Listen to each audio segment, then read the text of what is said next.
कहा ये भी जा रहा है कि जो अगली जंग होगी या किसी किस्म की अगर हम वॉर में जाते हैं इंडिया के साथ, तो वो पानी के ऊपर ही होगी, और इसके ऊपर कोई बात ही नहीं करता। लोग इसको बहुत लाइटली ले रहे हैं, जो कि नहीं लेना चाहिए, ना पाकिस्तान में और ना ही भारत में।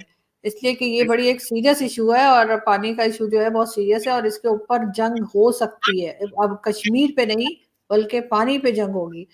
मैं तो यही कहूंगा, इंडिया की पॉलिसी मैंने देखी है, पढ़ी है, जितना एग्रीमेंट में पानी है आरजू जी, वो मिलेगा। जो एक्स्ट्रा जा रहा था वो नहीं रुके, वो बिल्कुल क्लियर है। अगर अभी कुछ आ भी रहा होगा 1-2 साल में वो पूरा रुक जाएगा, बट ये बहुत बड़ा वरिंग साइन है पाकिस्तान की। इंफ्रास्ट्रक्चर नहीं है, मैनेजमेंट नहीं है, बनाने का ना टाइम है ना पैसा है। अब इसमें एस्टेब्लिशमेंट क्या करेगा? पानी उगाएगा, पानी चाइना से इंपोर्ट करेगा, या मतलब या कोई आर्टिफिशियल वाटर बनाएगा, या पानी की फैक्ट्री लगाने की कवायद तो नहीं है, ये पता कीजिएगा। कि देखिए, ये जो पानी की जो आसपास जो चीजें चलती है, पानी इंसान के लिए जरूरत नहीं, पानी आपकी इकोनॉमी के हर एस्पेक्ट में चाहिए। बिना पानी के आप रहोगे कैसे? कैसे रहोगे, कैसे करोगे? और जो पाकिस्तान का एस्टेब्लिशमेंट है, भाई देखिए, उन्होंने बहुत पैसा कमा लिया, डायपर, नैपकिन, पापा जॉन, बहुत पैसा कमा लिया। 15-20% जीडीपी पाकिस्तान का कंट्रोल करते हैं, ठीक है, टैक्स नहीं देते।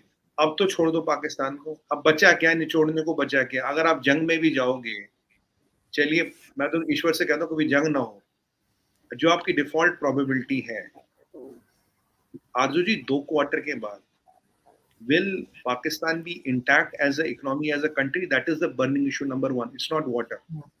पहले कहते हैं ना, कोई भी जंग जीतने के लिए जिंदा रहना जरूरी है। नहीं, आई विश कि कोई जंग ना ही हो। और जैसा कि मैंने कहा कि बहुत लोग कहते हैं, बहुत से सीनियर्स ऐसे जो कहते हैं कि जी अब जो है पानी के ऊपर जंग होगी, तो बिल्कुल जंग नहीं होनी चाहिए। और मेरा ख्याल है थोड़े बहुत जो जो भी गलतियां पाकिस्तान से की जा रही थी उनके ऊपर कंट्रोल होगा। और जैसे आपने कहा, मैं भी यही कहती हूँ, बहुत खा लिया जी, बहुत प्रॉपर्टीज बना ली, बहुत कॉर्नर के प्लॉट ले लिए, बस कर दें। अब थोड़ा सा ये कि कंट्री की तरफ भी देखें, और मेरा ख्याल ऐसा होना चाहिए। लेकिन फिर भी हम देखते हैं कि आगे क्या बात होती है। अब एक डेवलपमेंट इससे, our trade with United States has exceeded than China. तो अब सबसे बड़ा ट्रेडिंग पार्टनर इंडिया का ऑफिशियली यूनाइटेड स्टेट्स है।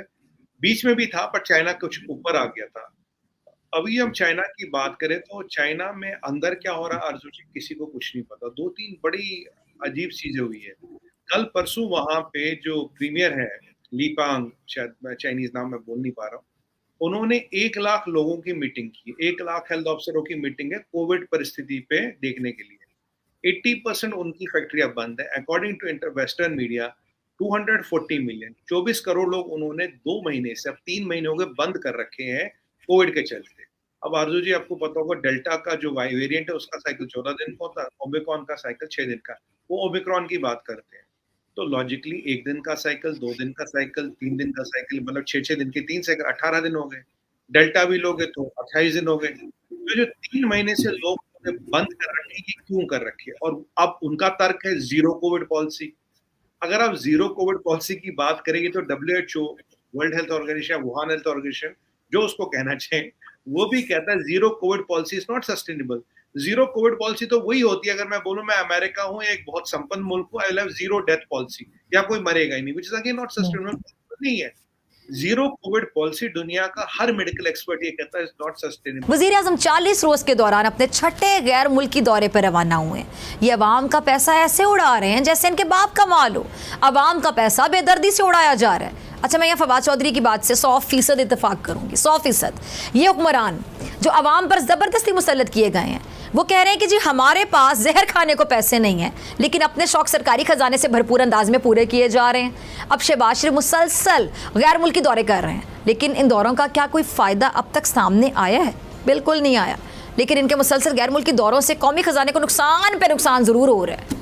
और मुस्लिम लीग नून का तो वतीरा रहा है, ये पहले भी गैर ज़रूरी इश्तिहारात पे बहुत ज़्यादा पैसा खर्च कर चुकी है, और अपने मनपसंद अखबारात को इश्तिहारात से नवाजते हैं, और अब भी यही काम कर रहे हैं। आप देखिए ज़रा, शहबाज शरीफ साहब डिंडोरा पीटते हुए तुर्की के दौरे पर चले गए। अच्छा, चले गए, अपने मनपसंद अखबारात में दौरा है तुर्की के, लंबे लंबे इश्तिहारात क्यों छपवाए गए? क्या ज़रूरत थी? अब समझ में आया कि मरियम के जो ऑडियो कॉल्स के ज़रिए मीडिया मैनेजमेंट का मकसद क्या है, और किस तरह ये लोग अपने मनपसंद अखबारात में इश्तिहारात की बंदर बांट करते हैं। ये तुर्की का दौरा हो रहा है, और इसमें इतने इतने बड़े इश्तिहारात दिए जा रहे हैं, जैसे वो मैं क्या कहूँ, जैसे कोई फिल्म की पब्लिसिटी की जा रही है।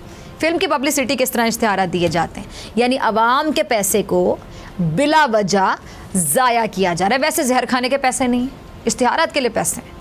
अब एक तरफ ये लोग कहते हैं कि इनके पास पैसे हैं ही नहीं, लेकिन इन कामों के लिए इनके पास बहुत पैसे हैं।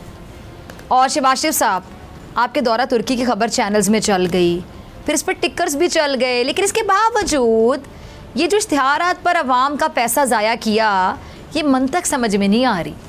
अच्छा, फवाद चौधरी के बकौल, क्या वाकई आप इसको अपना ज़ाती पैसा समझते हैं? इस इश्तिहार का फ़ायदा क्या हुआ? क्या शहबाज शरीफ को तुर्की में 21 तोपों की सलामी मिल गई?